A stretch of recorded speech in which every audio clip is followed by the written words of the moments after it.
Hey guys, so when we go to make a backswing, our back leg or trail leg has to internally rotate. So what that means is as I go into my backswing position, my thigh or my femur starts to face more towards my pelvis or my belt position here.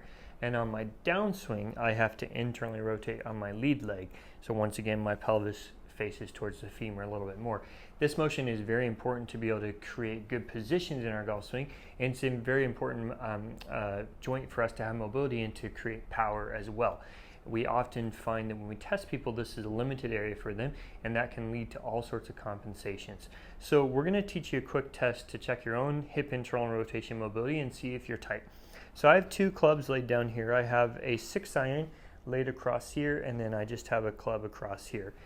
Now what we're going to do to check the left side, we'll start with this. We're going to come up on our tiptoes on the opposite leg. This left foot in my case is down here, and we're going to try to go into internal rotation on this side. What we should see is that my belt should go parallel to this club right through here. Now I did pretty good on this side, you can see here, and this is without letting your foot roll up right here.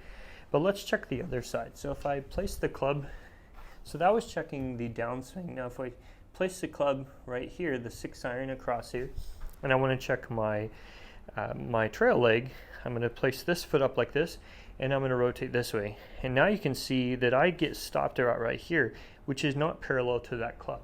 So my right hip internal rotation is limited. So we're going to talk about a stretch to show you how you can address this.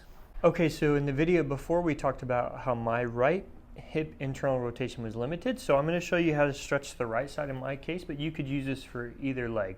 So we're going to lay on our back just like this, and we're going to let my right hip drop into internal rotation in this position here. Now from here, I can actually use the other leg and bring it on top of this leg to help create some stretch.